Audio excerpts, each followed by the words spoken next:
হে বন্ধুরা, প্রথমেই তোমাদের সবাইকে জানাই হ্যাপি নিউ ইয়ার। আর এই বছরের প্রথম দিনেই গিয়েছিলাম দ্বিতীয় তারাপীঠ, আর সাথে ছিল আমার মামাতো ভাই প্রীতম। ওকে সাথে নেই বিষ্ণুপুরকে টাটা বাই বাই বলে বেরিয়ে পড়েছিলাম দ্বিতীয় তারাপীঠের উদ্দেশ্যে। আমরা বাস থেকে নেমে দাঁড়িয়েছিলাম বেঙ্গাই মোড়ে। বেঙ্গাই থেকে টোটোয় করে 8 কিলোমিটার আসার পর পৌঁছে গেলাম দ্বিতীয় তারাপীঠে। বছরের প্রথম দিনে মন্দিরে ছিল ভালোই পুজো দেওয়ার লাইন। এই মন্দিরটির নিখুঁত কারুকার্য দেখে আপনার মনেই হবে না যে দ্বিতীয় তারাপীঠে এসেছেন। মন্দিরের ঠিক পাশেই রয়েছে ছোট্ট একটি খুব সুন্দর শিবলিঙ্গ ও বামদেবের মূর্তি। এবার আস্তে আস্তে ওঠা শুরু করলাম মন্দিরের দিকে। মন্দিরের ভিতরে ছিল প্রচন্ড ভিড়।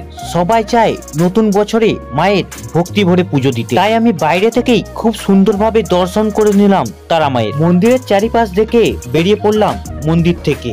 এই মন্দির ভাবে আসতে হবে, এই সমস্ত কিছু ডিটেলসে ভিডিও পেতে হলে কমেন্ট করে জানিও। টাটা।